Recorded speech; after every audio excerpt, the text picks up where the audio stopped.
Laci Peterson was born on May 4th, 1975 in Modesto, California. Her birth name was Laci Denise Rocha. She was a wife, an expectant mother, and a daughter who was murdered by her husband Scott Peterson. He should have been the first one to protect her. This hits close to home for me because Modesto, where she lived, is around an hour or so from where I live. I was in Modesto for a concert a little while before it happened. She was pregnant with their son, who would have been named Connor. I'm curious if people in countries other than the US ever heard of this case. They both attended Cal Poly State University in San Luis Obispo, California. They met while he was working as a waiter and they soon fell in love. They got married in 1997. They seemed to be living the American dream. Scott began to have an affair with a woman named Amber Fry, who had no idea he was married. On December 24th, 2002, Laci, who was almost 8 months pregnant, disappeared. Scott had strangely gone fishing at a Berkeley marina. He appeared to be concerned about her as a frantic search began. Once news of his infidelity became public, he became suspect number 1. In April of 2003, Laci's torso and Connor were discovered not far from where Scott went fishing. Coincidence? I think not. He was arrested. He dyed his hair, had $15,000 in cash, Viagra pills, 4 cell phones, his brother's driver's license, and was suspected of trying to flee to Mexico. He was found guilty of their murder. He'll spend the rest of his life in prison. There are some people who think Scott is innocent. What do you think?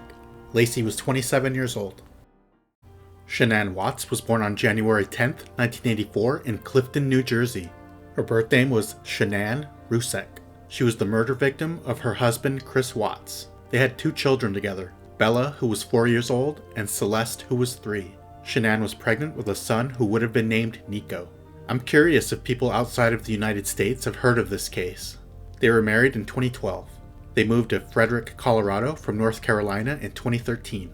From the outside looking in, they had a cute little family, good jobs, and a nice house. In reality, they were having financial struggles. They filed for bankruptcy in 2015.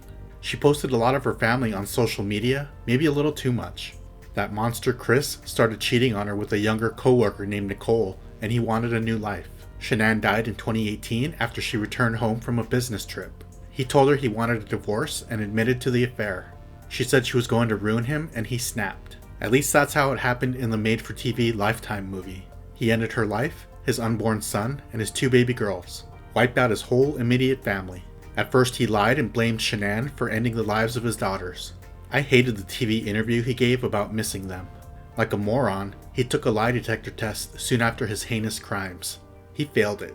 If hell exists, he belongs there. He should have just divorced her and then everyone would still be alive. He confessed and thank God he'll never be set free.